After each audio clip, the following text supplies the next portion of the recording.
Sebelum lanjut nonton, buat kamu yang pengen punya botol kayak gini atau barang-barang dengan tema Palestina lainnya, bisa langsung cek link deskripsi aja ya.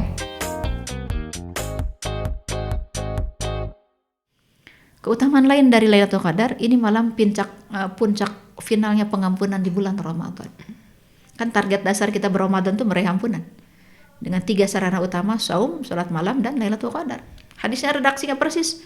Man sauma Ramadan, man qoma Ramadan, man qoma Lailatul Qadri. Ujung hadisnya sama. Imanan wa ihtisaban ghufira lahu ma taqaddama min dambihi.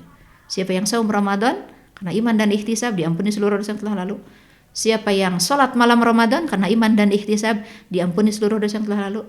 Dan siapa yang menegakkan ibadah di malam Lailatul Qadar karena iman dan ihtisab, diampuni seluruh dosa yang telah lalu. Begitu ya. Di situ harus garis bawahi iman dan ihtisab. Apa sih iman? Ya, ini maksudnya kita beriman, kita saum, kita sholat malam, maupun kita berlailatul qadar, kita beriman bahwa ini kewajiban dari Allah, karunia dari Allah, kita meyakini keistimewaan pahalanya. Ya, maka imani hal itu, gitu kan, seperti itu. Kemudian yang kedua, apa maksudnya ihtisab? Ihtisab itu punya 5 makna. Kata Imam Al-Khattabi, Ibnu Rajab, Ibnu Hajar, ya. Makna pertama ihtisab itu artinya ikhlas. Tidak riya. Jadi hendaklah kita menjalankan saum, kita sholat malam, kita berlailatul qadar, mencari lailatul qadar, itu pun semata ikhlas karena Allah, bukan riya. Ya, tidak pamer kepada manusia, tidak mengharap apresiasi pujian manusia itu. Yang kedua, ihtisab itu harapkan pahala-pahalanya. Maka ketahui tadi keistimewaan lailatul qadar, keistimewaan saum, keistimewaan sholat malam dan seterusnya. Agar kita bisa berharap pahala itu Allah karuniakan kepada kita. Harapkan pahalanya. Kemudian yang ketiga, ihtisab itu kita tidak merasa, kata Al-Khattabi, ihtisab itu kita mengerjakannya dengan disertai jiwa yang bersih. Ya, mengerjakan saumnya, mengerjakan sholat malamnya, mengerjakan lailatul qadarnya, itu dengan disertai jiwa yang bersih. Apa maksud jiwa yang bersih? Di riwayat Tirmizi ada sahabat bertanya begini, ya Rasul, siapa sih orang yang paling mukmin yang paling afdol? Mukmin yang paling utama itu yang kayak gimana? Kata Rasul, mukmin yang paling afdol itu yang lisannya siddiq, lisannya jujur, hatinya suci. Kata sahabat, ya Rasul, kalau yang tentang lisannya jujur kami sudah paham apa maksudnya. Tapi siapa itu yang hatinya suci? Maka kata Rasul, yaitu orang yang takwa kepada Allah atau takut kepada Allah, tidak menyimpan dosa, tidak menyimpan ganjelan, gil, dan tidak pula hasad. Itu definisi Rasul tentang orang yang hatinya bersih. Takut kepada Allah, tidak menyimpan dosa. Apa maksudnya? Kita kadang berdosa kok, nggak ada yang nggak berdosa. Sesekalipun kita berdosa, kita secepatnya sadar, istighfar, taubat, itu maksudnya. Maka dosa itu nggak tersimpan. Dan juga maksud tidak menyimpan dosa adalah kita tidak menginginkan dosa dengan sengaja, nggak nyengaja meniatkan dosa, begitu. Itu maksud hatinya tidak berdosa. Tidak menyimpan ganjelan, jangankan dengki, jangankan dendam, begitu. Ganjelan aja ia tidak menyimpannya. Dan gil, gitu, ganjelan. Dan tidak juga hasad, dengki kepada orang. Itulah maksud hati yang bersih, hati yang suci. Maka kita berRamadan, saum, termasuk juga mencari Lailatul Qadar dalam keadaan hati sebersih itu, begitu. Ya, jangan menyimpan dosa, takutlah kepada Allah. Tidak menyimpan ganjelan-ganjelan dan juga tidak menyimpan hasad. Nah, kemudian makna ihtisab yang keempat tadi, tidak disertai dengan menampakkan rasa berat di dalam mengerjakan saum, di dalam mengerjakan sholat malam, di dalam berlailatul qadar. Jangan keluh kesah. Ramadan kali ini panas banget, lapar banget, haus banget, maghribnya lama lagi 6:30 misalnya. Jangan keluh kesah. Ya. Sholat malamnya, imam tadi mah panjang pisan, membaca suratnya, besok mau ganti masjid misalnya. Jangan keluh kesah. Keluh kesah itu apakah definitifnya itu di lisan atau misalnya dalam hati ada yang dihukum itu di lisan, Kak? Yang dihukum itu kalau sudah di lisan, karena kalau di hati mah rahmat Allah pada umat Muhammad, apa-apa yang masih ada di hati itu tidak ditulis dosa, gitu kan? Seperti itu. Yang sudah di lisan, kan? Ya. Jangan menampakkan keluh kesah, jangan menampakkan rasa berat. Dan bahkan Rasul nih nyuruh Ibnu Mas'ud, "Hei Ibnu Mas'ud," kata Rasul, "hendaklah di hari-hari puasamu engkau tetap dalam keadaan bersisir dan berminyak." Jadi Ibnu Mas'ud disuruh tampil prima, resik, bersih, rapih, necis, gitu. Ketika hari saum, jadi saum itu jangan jadi kering gitu ya. Korea mandi acan begitu kan. Tidur terus. Malas mandi, Astagfirullah. tidur ngaringguk, malas performa kegiatan, aktivitas dikurangi. Para sahabat jihad, perang pertama itu diwajibkan di bulan Ramadan, perang Badar itu gitu, seperti itu. Jadi jangan dengan alasan saum berkurang performa produktivitas amaliyah kita begitu. Ya jangan menurunkan standar kualitas amal-amal kita dengan saum. Harus tetap rapih, bersih, resik, rapi, produktif dan seterusnya. Itulah ihtisab. Jangan menampakkan rasa berat ketika mengerjakannya. Dan ihtisab itu juga dimuhasabahi, dievaluasi saumnya. Oh, saum saya tadi ada digibah, astagfirullah. Ampun ya Allah. Jangan sampai gibah saya ini mengurangi pahala saum saya. Beri saya taufik agar esok saya lebih menjaga diri begitu. Dimuhasabahi saumnya, salatnya maupun juga upaya-upayanya untuk meraih Lailatul Qadar tadi. Itulah ihtisab. Jadi ihtisab itu lebih ke aspek batiniah memang. Untuk karena aspek lahiriahnya sudah kita lakukan, ya sudah saum, sudah salat, sudah begadang untuk Lailatul Qadar, misalnya tinggal aspek batiniah yang kita perbagus itu, perelok gitu ya, seperti itu begitu. Nah, itulah ampunan di bulan Ramadan. Bahkan kata riwayat Imam Ahmad, kalau di riwayat Bukhari kan diampuni dosa yang lalu, di riwayat Imam Ahmad diampuni dosa yang akan datang. Ya, siapa berjaga untuk mencari Lailatul Qadar dan ia benar-benar mendapatkannya, maka diampuni dosa yang lalu dan yang akan datang. Begitu di riwayat Imam Ahmad. Itulah keistimewaan Lailatul Qadar, sekaligus juga bahayanya bagi yang terhalang. Siapa yang terhalang? Gak ada yang terhalang kecuali yang memang betul-betul menganggap remeh, betul-betul menganggap abai, nggak peduli gitu ya, seperti itu. Ya Allah. Begitu. Ada lagi siapa yang terhalang? Oh, ada lagi Mi. Jadi sekaligus juga terhalang dari ampunan dan juga dari rahmat Allah. Yang musyrik. Orang musyrik terhalang dari rahmat dan ampunan Allah. Ya, di hadis Muslim ya. Manakala pintu langit dibuka, kalau di luar Ramadan pintu langit itu dibuka setiap Senin dan Kamis. Ya, kalau di dalam Ramadan full seluruhnya kalau dalam Ramadan ya. Manakala pintu langit dibuka, maka disitulah Allah menurunkan rahmat dan ampunan bagi seluruh mukmin yang tidak musyrik. Kecuali ditangguhkan untuk orang yang antara dia dan saudaranya masih menyimpan perselisihan. Dikatakan kepada malaikat, tunggulah hingga keduanya berdamai, tunggulah hingga keduanya berdamai. Jadi orang-orang yang akan terhalang dari rahmat Allah, dari ampunan Allah, termasuk dari keberkahan Lailatul Qadar, satu, jika dia musyrik. Kita musyrik besar mah insya Allah enggak. Kan Azka enggak miara tuyul kan? Insya Allah Enggak punya jimat kan? Enggak. Atau enggak, kalau yang berdagang enggak pakai penglaris misalkan? Enggak. Atau yang ini Mi, kalau yang Gen Z banget tuh horoskop. Nah, Hati. enggak lah ya. Ya jangan tuh horoskop juga Bintang bagian. apa tuh? Datang ke dukun dan seterusnya. Kita syirik besar mah insya Allah enggak. Tapi ada syirik-syirik kecil yang harus selalu kita waspadai. Seperti ria. Ria itu syirik kecil. Kan orang yang ria amalnya tidak diterima Allah. Karena ia meniatkan amalnya bukan untuk meraih ridho Allah, tapi untuk dipuji, diapresiasi manusia gitu kan, ya sudah mendapatkan itu gitu. Ya. Orang yang ujub juga itu musyrik kecil. Ujub tuh merasa diri menjadi si paling keren, si paling solehah, si paling mumpuni dalam hal tertentu. Orang yang ujub, ya kata Ibnu Taimiyah, orang yang ujub itu ia sedang menyekutukan Allah dengan dirinya sendiri begitu. Seperti itu. Dan orang yang merasa sial karena tanda-tanda tertentu, tatayur istilah fikihnya, tiaroh, kedip-kedip bulu mata, waduh bakal nangis, kejatuhan cicak, waduh sial ini. Nah, itu tatayur, itu syirik kecil itu. Tetapi di setiap budaya ada. Para sahabat pun dulu mengalami hal seperti itu. Maka kata Rasul, tatayur itu syirik.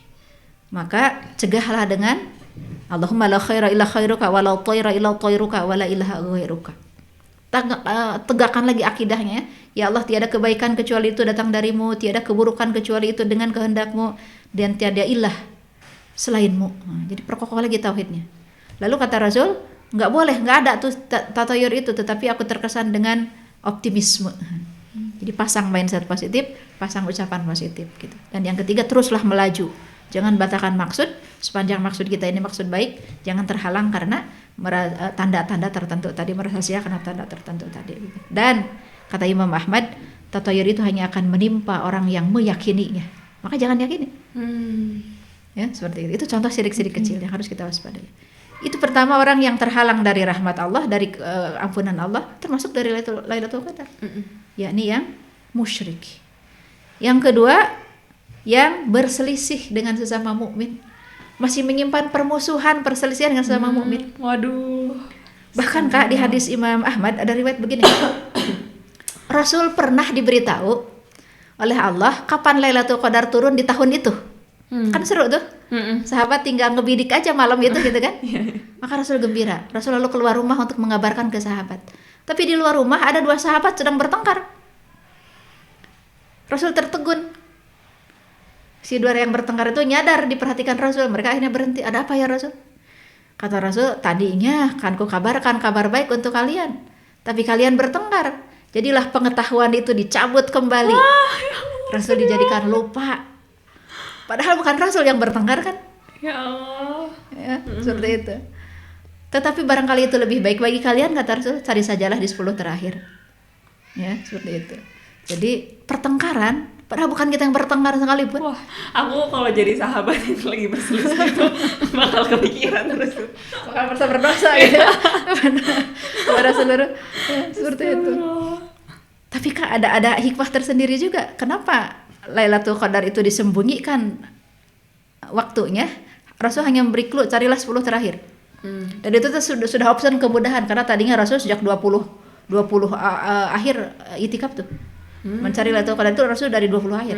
Para sahabat sudah dari pertengahan, dari 15, dari 14 bagian ya, dari 17 bagian.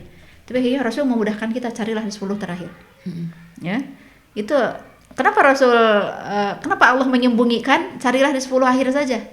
Walaupun itu sudah versi dimudahkan, kenapa nggak dibidik aja hari tertentu tadi? Sebenarnya ada hikmah tersembunyi, yakni kita disuruh mencari di 10 terakhir itu biar kita dapat bonus pahala lain, yakni pahala mujahadah. Karena kalau hanya ditentuin di hari anu tuh, udah kita tahu mau nih oportunis, manusia ya, mau oportunis, ya hanya akan membidik ya di hari itu saja. Maka disembunyikan tuh Lailatul Qadar, cluenya hanya 10 terakhir agar kita punya benefit pahala mujahadah. Masya Allah. Ya, dan nikmatnya ibadah itu setelah diperoleh kalau kita mujahadah. Mi, Azka masih kepo yang berselisih, Mi. Oke, satu lagi Kak, biar sekalian. Oke.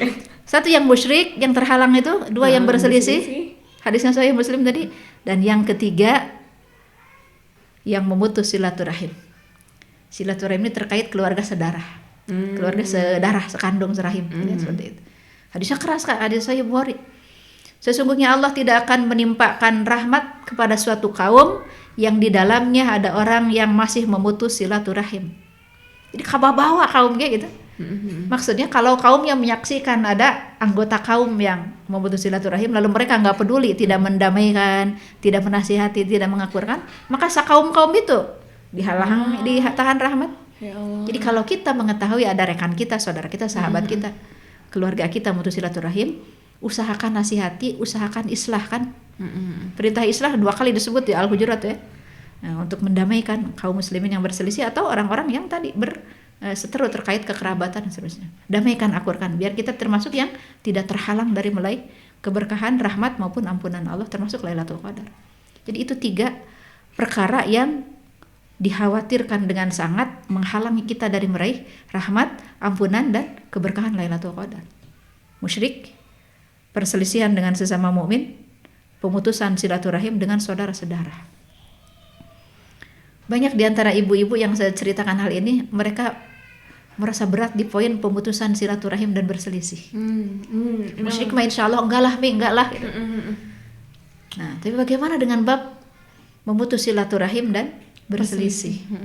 Ini berat sekali. Gitu. Ya, karena faktanya memang masih banyak di antara kita yang membawa perselisihan sampai ke Ramadan. Gimana caranya?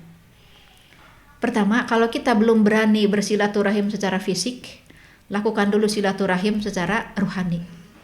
Dengan cara apa? Amalkan surat Al-Hasyr ayat 10. Rabbana ighfir lana wa li ikhwanina. Ya Allah, ampunilah kami. Wal ikhwanina, ampuni pula saudara-saudara kami. Baik saudara-saudara maupun saudara sesama mukmin itu. Wala taj'al fi qulubina ghillan, jangan engkau simpan ganjelan di hati kami dan juga di hati mereka.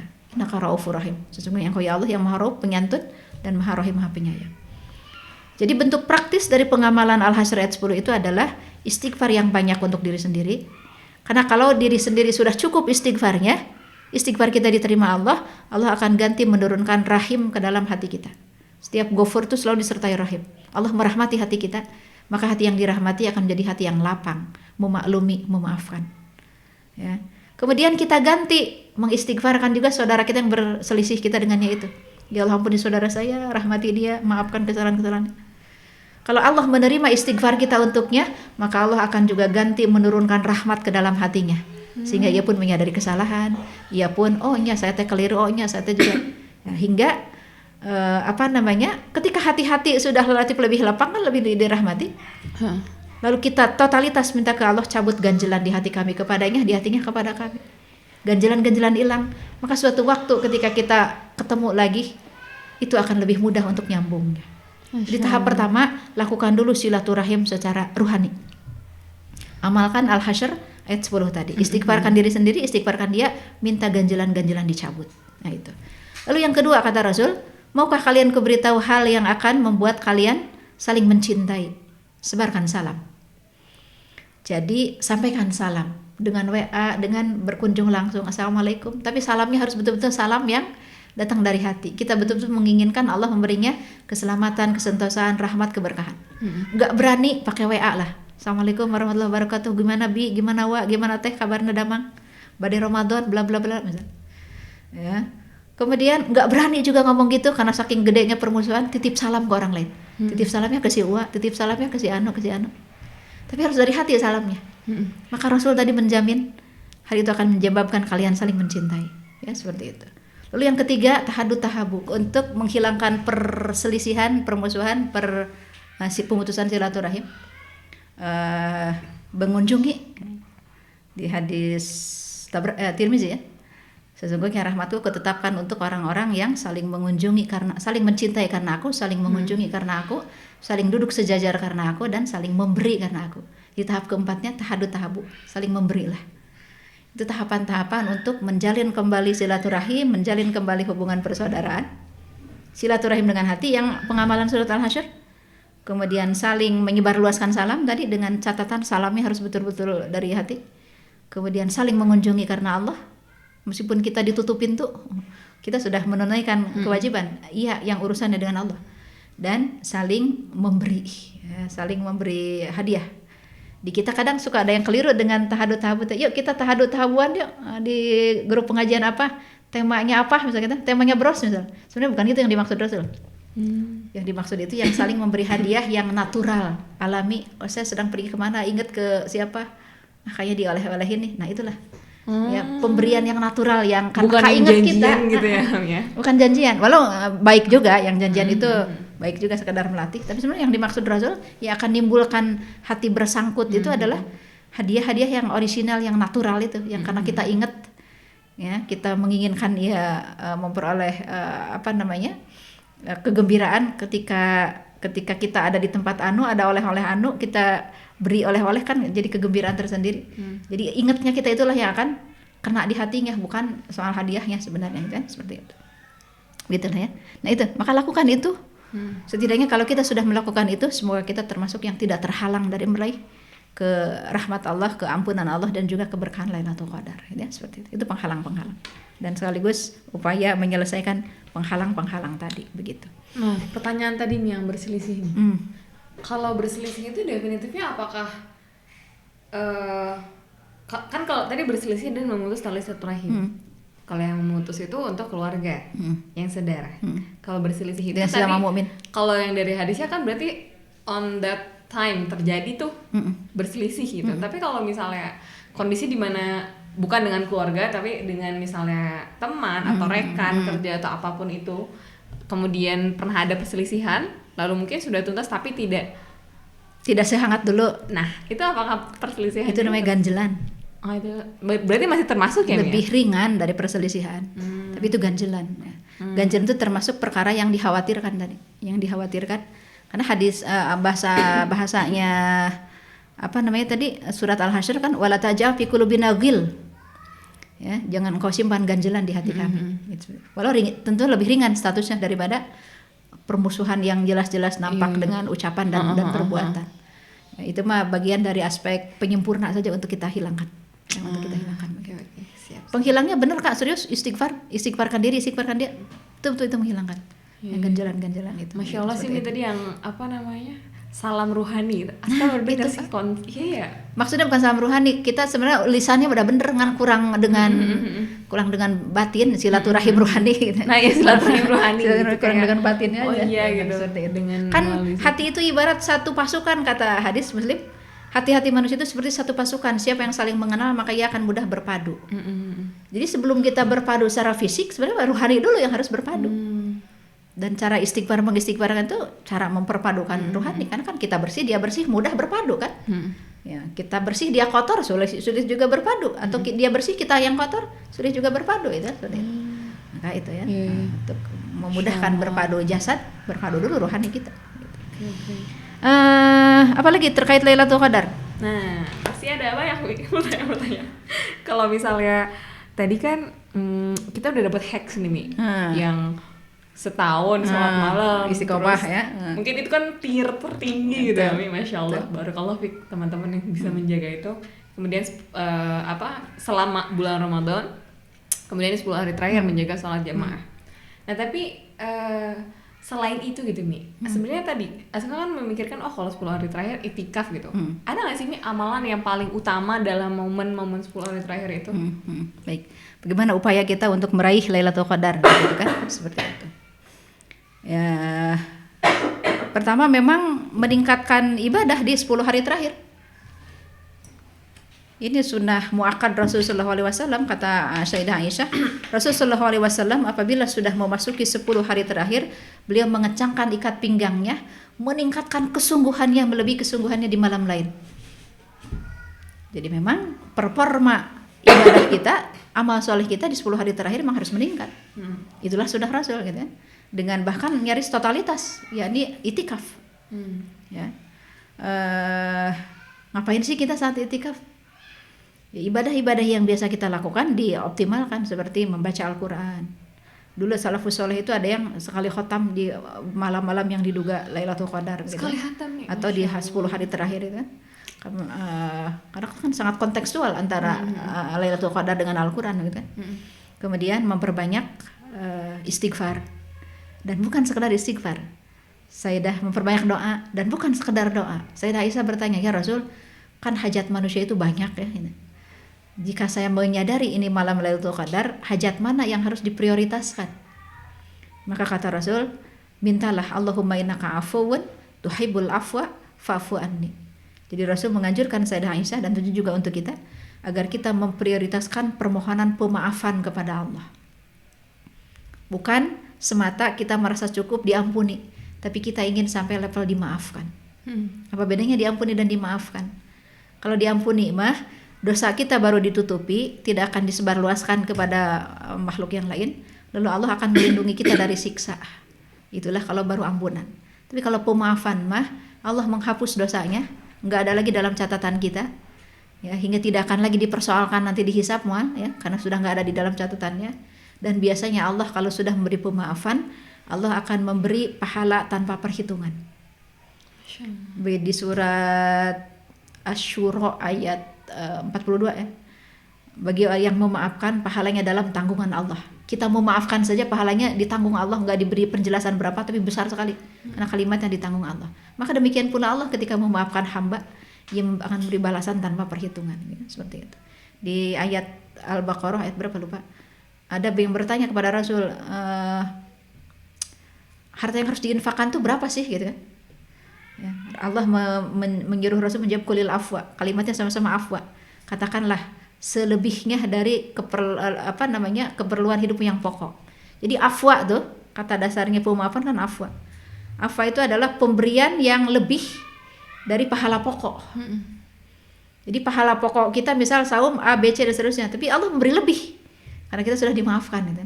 Seperti itu, itulah maka Rasul menyuruh kita memohon pemaafan agar dosa dihapus, nggak ada lagi dalam catatan, nggak akan lagi dipersoalkan di hisab, nggak akan, dan Allah akan memberi balasan pahala tanpa perhitungan dan melebihi dari pahala pokok kita gitu ya, seperti itu. Itulah ya, jadi memperbanyak doa apapun, tapi prioritaskan permohonan pemaafan. Tapi seluruh doa yang lain hak kita untuk mengajukannya, memohonkannya kepada Allah. Memperbanyak istighfar, memperbanyak zikir-zikir yang lain, kemudian juga sholat Salat tarawihnya maupun juga tahajudnya bisa diperpanjang gitu ya.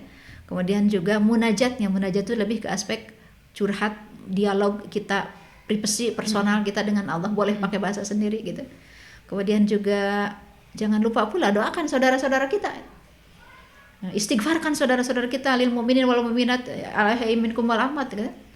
Karena barang siapa mengistighfarkan saudara-saudara sesama mukmin yang masih hidup maupun yang sudah wafat, ia memperoleh pahala sejumlah mukmin dan mukminat yang didoakan tersebut.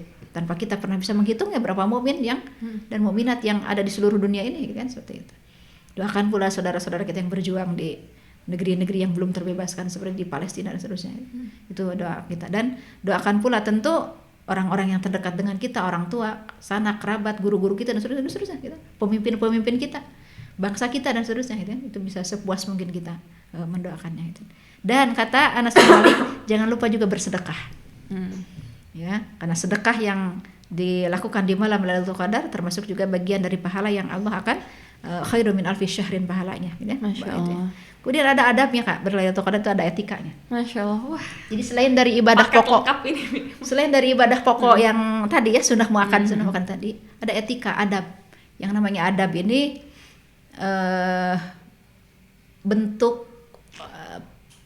bentuk apa namanya, pemuliaan kita itu terhadap Lailatul Qadar. Ada adab yang sifatnya fisik, ada adab yang sifatnya ruhani. Adab yang sifatnya fisik adalah mandilah di rentang maghrib sampai isya di malam-malam yang di situ diduga Lailatul Qadar. Dengan mandi lengkap sebagaimana kita mandi besar dari haid maupun dari janabatnya yang sudah menikah, seperti itu. Itu sunnah Rasul, walau ada di hadis yang doif di riwayat Ibnu Asim. Tapi yang di riwayat sahihnya ini sunnah sahabat. Di riwayat doif Rasulullah pun melakukan itu, tapi sanadnya doif. Tapi yang dilakukan sahabat itu lebih kuat, bahwa Anas bin Malik, bahwa sahabat-sahabat yang lain, ya mereka mandi besar di malam yang diduga Lailatul Qadar sebagai bentuk penghormatan. Karena ini malam besar kita menghadap Allah, bertemu dengan para malaikat dan seterusnya. Kalau Said Qutb menyebut Lailatul Qadar itu dengan istilah ini festival kosmik. Festivalnya jagat raya, kenduri ruhani jagat raya gitu. Kan hadirinnya bukan cuma kita, bangsa malaikat hadir, tumbuhan menyaksikan, hewan-hewan menyaksikan, bintang-bintang menyaksikan, matahari menyaksikan, bulan menyaksikan, udara, cuaca, seluruhnya hadir mereka. Kita aja yang bangsa manusia yang sering alpa. Pak Said Qutb menyebut Lailatul Qadar dengan istilah festival kosmik, kenduri ruhaninya jagat raya, kan seperti itu. Maka tentu di kenduri ruhani jagat raya yang seperti itu, sebagai adab etika, apa pantas kita dalam keadaan bau, dalam keadaan penuh keringat, kucel, kumal dan seterusnya. Maka sebagai sebuah adab mandilah, ya seperti itu. Setelah mandi, pakai pakaian terbaik yang kita miliki, yang ternyaman yang kita miliki. Anas bin Malik ini sunnahnya para sahabat. Anas bin Malik diriwayatkan beliau punya pakaian khusus yang ia hanya pakai di malam yang diduga Lailatul Qadar. Kalau sudah selesai ia lipat lagi, ia pakai tahun depan lagi. Masya Allah. Tamim Ad-Dari, sahabat yang meriwayatkan bab Dajjal tuh, ya. Ia dulu orang Kristen awalnya, orang Palestina, ya, tapi kemudian masuk Islam. Ya, kemudian ia memiliki baju khusus yang ia beli seharga 1000 dirham. Khusus untuk Lailatul Qadar. 1000 dirham itu Kak, kalau dikonversi padanannya ya, padanan gampang, 1 dinar itu seperti harga seekor kambing, sedirham seperti harga seekor ayam lah. Seekor ayam berapa ya kira-kira? Kalau ayam kampung mungkin 80 ribuan lah ya. 80 juta kan Kak? Kalau dikonversi ke zaman kita ya. Ini bukan bermewah-mewah, ini sebagai pemuliaan karena ini malam terhormat, kenduri ruhani jagat raya gitu ya, seperti itu. Itu contohnya. Jadi pakailah pakaian terbaik dan ternyaman yang bisa kita miliki. Kalau perempuan misal jangan juga pakai yang bericak burinong harudang kan, biasanya pakaian pesta gitu kan, seperti itu. Yang ternyaman lah, yang terbaik ternyaman yang kita miliki. Itu adab kedua. Adab yang ketiga, kalau laki-laki berparfum, ya itikaf berparfum. Kalau perempuan itikaf di masjid jangan pakai parfum. Ya, jangan berparfum. Kalau itikafnya di tempat sholat di rumahnya masing-masing, walaupun statusnya bukan itikaf, itu mah takarub saja. Karena itikaf secara fikih kalau di masjid jami. Perempuan yang menghidupkan malamnya di rumah masing-masing, tempat sholat masing-masing, boleh saja dia pakai parfum gitu ya. Tapi kalau ke masjid jangan pakai parfum. Tapi jangan bau juga gitu, tentu seperti itu maksudnya gitu. Kemudian setelah itu adab yang lain menyedikitkan makan. Menyedikitkan makan minum. Jadi masuk akal lah ya. Biar kita tidak, karena kalau makan minum banyak ini akan membuat kita ngantuk, hati keras, ibadah malas gitu. Menyedikitkan makan minum. Tetapi bukan juga berarti lapar. Dulu dalam riwayat sahabat dan tabi itu mereka kalau di malam yang diduga Lailatul Qadar mereka hanya minum susu untuk sekedar menghilangkan lapar tapi tidak membuat kantuk begitu ya, seperti itu. Intinya menyedikitkan makan minum. Kemudian juga ada yang berikutnya menyedikitkan tidur. Terlebih di malam yang diduga mayoritas sahabat itu menduga kuat di malam 27. Makanya mereka kadang malam 27 itu ihya ulail, betul-betul menghidupkan malam, betul-betul sedikit sekali tidurnya gitu. Tapi sebenarnya bergeser sih, Lailatul Qadar itu tidak selalu malam 27 kadang bergeser. Ya, hidupkan malamnya dengan menyedikitkan tidur gitu ya, seperti itu. Lalu digunakan apa tadi? Ya, digunakan untuk aneka macam menu-menu ibadah yang tadi disebutkan, seperti itu. Dan kemudian ini yang lain, membangunkan keluarga. Jadi jangan egois ya. Kita ingin keluarga kita yang lain pun mendapatkan keberkahan Lailatul Qadar. Maka biasanya para sahabat mereka lebih hidup di malam, tapi di penghujung malam biasanya mereka bangunkan istrinya, bangunkan anak-anaknya begitu. Termasuk anak-anak yang masih kecil sekalipun tapi sudah mumayyiz, sudah mengerti baik buruk walaupun belum balik. Itu termasuk dianjurkan untuk dibangunkan biar mereka sempat sholat walau 2 rakaat. Biar mereka sempat berdoa, sempat munajat, sempat mohon ampun dan seterusnya ya, seperti itu. Itu untuk pembiasaan dan agar mereka pun tidak ketinggalan keberkahan dari Lailatul Qadar gitu. Kemudian yang minimal Imam Syafi'i tadi, minimal tegakkan sholat Isya dan subuh berjamaah agar ia tetap dianggap mendapati kebaikan Lailatul Qadar di malam tersebut. Dan ini pendapat ulama Maroko, Syekh Al-Ghumari. Kata Syekh Al-Ghumari, jangan engkau menceritakan penglihatan maupun penemuan apapun terkait Lailatul Qadar kepada publik. Memang Lailatul Qadar itu ada tanda-tandanya Kak. Kadang memang ada tanda-tanda alam, tapi itu bukan untuk dicari-cari. Dan itu kadang juga tidak dibuka ke setiap orang. Tapi itu betul berarti? Ada, betul. Hadisnya sahih. Contoh di hadis Imam Ahmad, ya, pertanda Lailatul Qadar secara alam. Karena Lailatul Qadar itu disaksikan seluruh alam. Maka alam pun memiliki pertanda. Apa tanda alamnya? Malam harinya cuaca sejuk. Maksudnya tidak panas sehingga kita harus kiplik pasang angin gitu, ya, kipas angin atau AC, dan tidak juga dingin sehingga kita harus berjaket berselimut. Cuaca sedang, cuaca sejuk itu secara cuaca. Kemudian suasana malam lebih terang, tapi ini kita sudah ada listrik agak susah membedakannya. Tapi di tempat yang dulu di kampung kita yang belum ada listrik itu betul-betul bisa dibedakan. Malam Lailatul Qadar itu suasana malamnya lebih terang dibanding malam lain. Seperti ada bulan purnama walaupun tidak ada bulan purnama, karena rata-rata kan di ujung bulan kan. Kalaupun ada bulan tinggal bulan yang sabit saja, itu seperti itu. Tapi suasana malam lebih terasa terang. Tapi kita yang sudah ada listrik susah membedakannya, seperti itu. Kemudian langitnya jernih tapi bintang nggak nampak. Langit jernih tapi bintang nggak nampak. Tidak ada meteor. Tidak ada bintang jatuh, tidak ada lemparan bintang. Kadang bulan muncul separuh, memang di ujung bulan gitu, tapi kadang juga tidak nampak. Kadang hujan, kadang tidak. Ya, itu suasana alam menurut hadis-hadis sahih. Di antaranya ada di riwayat Imam Ahmad. Ya. Menurut penemuan ulama, ini pengalaman ulama bukan hadis. Seperti misalnya ungkapan Imam Baihaqi, tidak ada lolongan anjing. Menurut Imam Baihaqi, di malam itu nggak ada lolongan anjing. Kemudian pohon-pohon lebih merunduk ke arah tanah, pelepah-pelepahnya lebih terkulai ke arah tanah. Begitu menurut penemuan Baihaqi, ya, Imam Baihaqi. Nah, suasana lebih senyap, tidak ada suara hewan-hewan. Tadi anjing pun berhenti, gitu. Tidak ada lolongan dan seterusnya. Gitu. Angin pun jadi seolah-olah berhenti dan seterusnya. Itu penemuan ulama. Di kitabnya Lataif Ma'arif Ibnu Rajab diceritakan begitu. Di suatu pedalaman Arab ada seseorang yang begadang berjaga untuk mencari Lailatul Qadar, tapi kata ketua kampung, tidurlah, nanti apabila waktunya tiba engkau kubangunkan gitu. Dan ketika ia telah tertidur, dibangunkan oleh tetua kampung, ternyata malah diajak melihat kebun kurma yang ada di samping masjid kecilnya itu. dan dia mendapati pelepah-pelepah kurma itu terkulai ke arah tanah. Inilah Lailatul Qadar, ya, begitu menurut kitab Lataif Ma'arif Ibnu Rajab. Kemudian suasana pagi hari yang malamnya Lailatul Qadar di hadis-hadis sahih, ya, Bukhari Muslim, matahari terbit tanpa silau.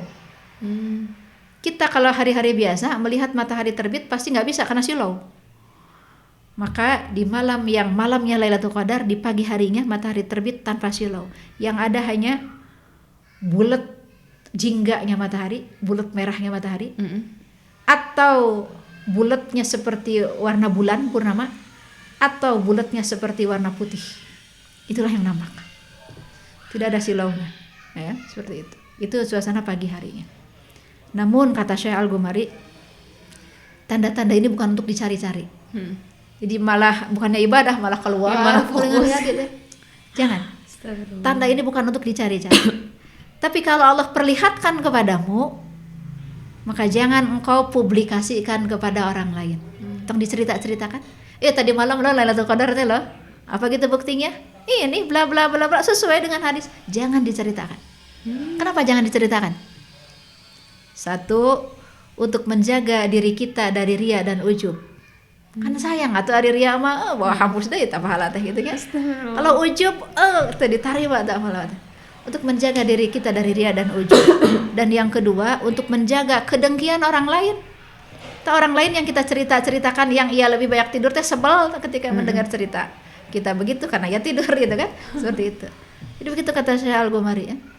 Kalau Allah membuka kepadamu penglihatan dari sebagian tanda-tanda Lailatul Qadar, maka jangan ceritakan kepada yang lain.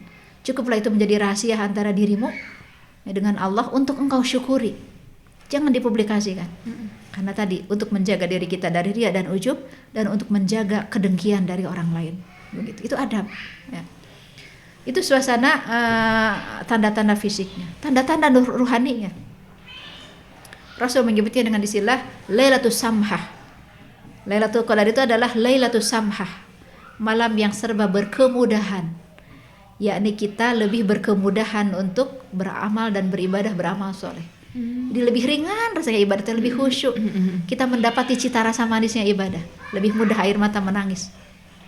Karena haru, karena syukur, karena harapan, karena kesadaran, karena penyesalan. Itulah Lailatul Samhah, ya, malam di mana kita dimudahkan beribadah, beramal soleh. Lebih ringan, lebih mendapati cita rasa manisnya ibadah. Lebih terkoneksi rasanya kita dengan Allah, seperti itu.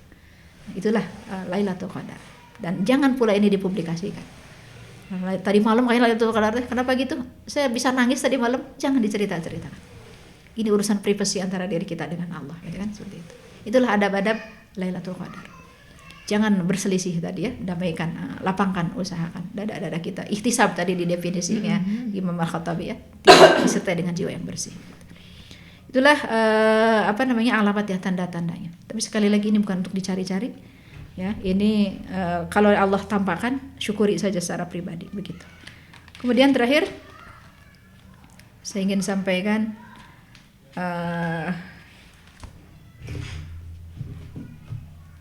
saya sudah selesai di sini. Ungkapannya Said Qutb, Kak. Di Fijaril Quran ketika beliau membahas surat Al-Qadr.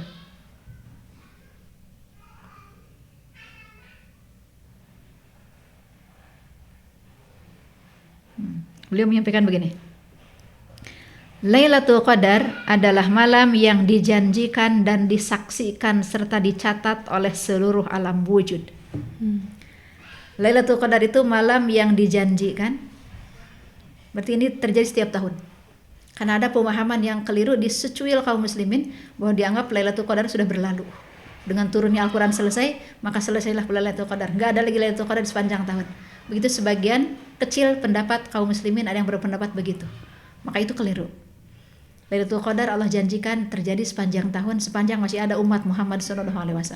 Ada, ya, di setiap tahunnya, gitu maksudnya, setiap Ramadan. Lailatul Qadar adalah malam yang dijanjikan, disaksikan dan dicatat oleh seluruh alam wujud. Jadi Kak, alam yang lain mah malaikat, hewan-hewan, binatang, tumbuhan, langit, bumi, bintang, gemintang, mereka mencatat, ya, timingnya Lailatul Qadar. Seperti kita misal kita diundang hajatan teman kita nih misal tanggal sabaraha, biar nggak lupa kok kita dicatat gitu. Seperti itulah alam semesta kira-kira menganggap urgen, menganggap penting biar nggak ketinggalan, dicatat nih tanggalnya, dibuletin nih di kalender nih kalau bahasa kita. Karena hajatan ini hajatannya teman karib saya nih, jangan sampai saya lupa, jangan sampai terlewat, dibuletin tuh di kalender kita itu. Itu bahasa padanan gampang di alam semesta. Karena ia dijanjikan oleh Allah Lailatul Qadar ada senantiasa setiap Ramadan, mereka mencatatnya biar tidak sampai ketinggalan, seperti itu ya. Mereka hadir menyaksikan, nggak absen ya. Jadi seantusias itulah alam semesta terhadap Lailatul Qadar ya, seperti itu. Mereka menyaksikan dan mencatat, dicatat, disaksikan oleh seluruh alam wujud dengan sepenuh kegembiraan. Hadir nggak terpaksa mereka. Hadir bukan karena isin diundang oleh teman karib masa nggak hadir, enggak. Tapi mereka hadir dengan sepenuh sukacita, dengan sepenuh gembira, semangat dan kehusyuan. Jadi ini paduan suasana emosi kita yang ada ketika menyambut Lailatul Qadar adalah gembira, semangat, tapi sekaligus khusyuk.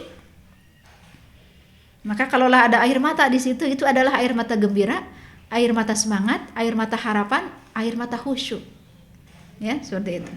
Nah, Lailatul Qadar adalah malam perhubungan mutlak antara bumi dan Malaul A'la. Ini malam terjadinya koneksi antara alam bumi dengan alam para malaikat. Karena tadi malaikat turun ke bumi. Berarti ini bukan malam ecek-ecek, ini bukan malam biasa. Ini malam yang lurus, sungguh mulia, karena malaikat-malaikat makhluk yang Allah yang paling mulia hadir bersama kita, gitu, seperti itu.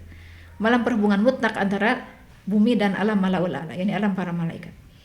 Malam permulaan turunnya wahyu ke dalam hati Nabi Muhammad SAW. Tadi sudah kita bahas. Malam peristiwa agung yang bumi sebelumnya tidak pernah menerima dan menyaksikan malam sebesar ini. Karena sebelum Rasulullah SAW menerima al-alaq, tidak pernah ada malam sedahsyat ini kan. Ya. Nah, tidak pernah bumi menyaksikan malam seperti ini dalam hal keagungan, dalam hal petunjuk dan dampaknya bagi kehidupan. Tadi sudah kita bahas di bab Al-Quran tadi, dampaknya bagi kehidupan. Ya. Keagungan yang tak akan mampu dijangkau oleh nalar pengetahuan manusia. Akan tetapi, nah ini poin menyedihkannya. Akan tetapi umat manusia hari ini, karena kebodohan dan kepicikan pandangannya, mereka melupakan kemuliaan Lailatul Qadar. Mayoritas manusia, termasuk mungkin sebagian besar juga kaum muslimin, mereka karena keawaman, karena kepicikan pandangan melupakan kemuliaan Lailatul Qadar, menganggap ringan hakikat peristiwa besar ini dan keagungan perkara ini. Padahal begitu ia melupakan hal ini, sesungguhnya ia telah kehilangan nikmat Allah yang paling agung dan paling indah serta paling membahagiakan. Begitu seseorang menganggap remeh Lailatul Qadar, ia sebenarnya sedang kehilangan nikmat Allah yang paling agung, paling indah dan paling membahagiakan. Yakni ia kehilangan kebahagiaan dan kedamaian hakiki. Yakni kedamaian nurani, kedamaian rumah tangga, dan kedamaian dalam hidup bermasyarakat. Itulah yang akan hilang dari kita ketika kita meremehkan peristiwa ini. Kita kehilangan kedamaian di nurani kita sendiri, di diri kita sendiri. Kita kehilangan kedamaian di keluarga kita. Kita kehilangan kedamaian di masyarakat kita. Makanya Kak, bisa saya bedakan keluarga yang sangat excited gitu ya, yang sangat gembira, serius sekali berusaha untuk i'tikaf di 10 hari terakhir tuh.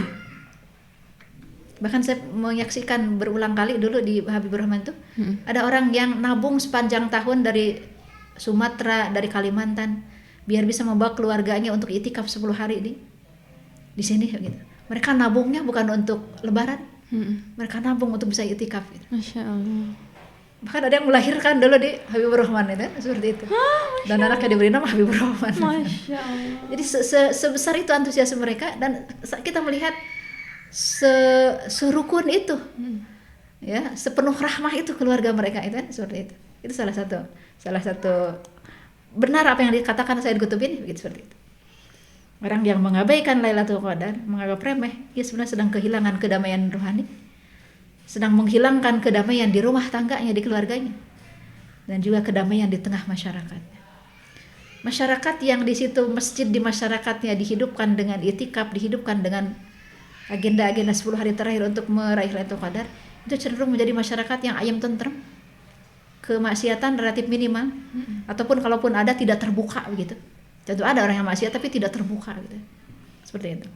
Kedamaian nurani, kedamaian rumah tangga, dan kedamaian di dalam masyarakat yang dikaruniakan Islam kepadanya.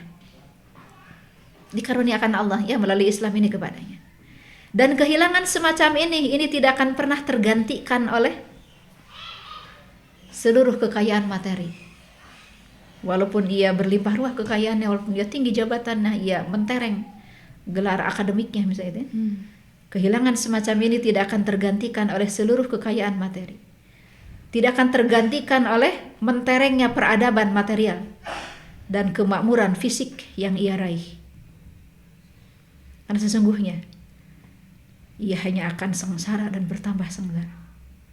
Meskipun ia berlimpah seluruh produk dan sarana kehidupan. Itu elaborasi terakhir Sayyid Qutb ketika menyoal bab Lailatul Qadar. Jadi sebesar itulah perolehan kita ketika kita bersungguh-sungguh meraih ini, dan sebesar itu pula kehilangan kita ketika kita meremehkan perkara ini. Saya nggak nyangka banget sih Mi membahas Lailatul Qadar ini tuh apa ya Mi, bener-bener jadi merenung gitu, bertahun-tahun yang terlalui tentang Ramadannya, tentang Lailatul Qadarnya, tentang bagaimana pemaknaannya gitu ya Mi. Banyak banget yang udah saya lewatin. Ya Allah, semoga tahun ini, ya semoga tahun ini bisa menggapai Ramadan terbaik. Dan juga semoga kita bisa bertemu dengan Lailatul Qadar. Allahumma amin. Amin Allahumma. Jazakallahu khairan Mi. Iya, kum sami-sami. Sedih. Jazakallahu khair. Dan makasih banyak juga teman-teman yang udah nyimak sampai akhir. Saat kita taping hari ini belum Ramadan, tapi mendekati gitu ya.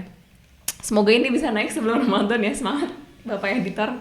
Tapi kalaupun belum gitu ya, tadi Umi sudah memberikan hacks gitu. Kalau teman-teman yang baru nonton ini dan baru nyadar, aduh, aku ketinggalan nih untuk masuk tier yang nyiapin dari awal Ramadan, insya Allah masih ada di 10 hari terakhir. Dan berbagai tadi tips-tips lainnya, memastikan jamaah maksimal semuanya gitu ya. Tapi intinya adalah gak ada kata terlambat insya Allah ya Mi untuk menggapai kebaikan, karena insya Allah yang menilai pun Allah langsung mujahadah dan rahmatnya luas, dan rahmat Allah luas insya Allah. Jadi semangat buat teman-teman, semoga Allah pertemukan kita dengan kebaikan yang paling luar biasa di Ramadan. Amin. Sampai ketemu di podcast berikutnya. Assalamualaikum warahmatullahi wabarakatuh.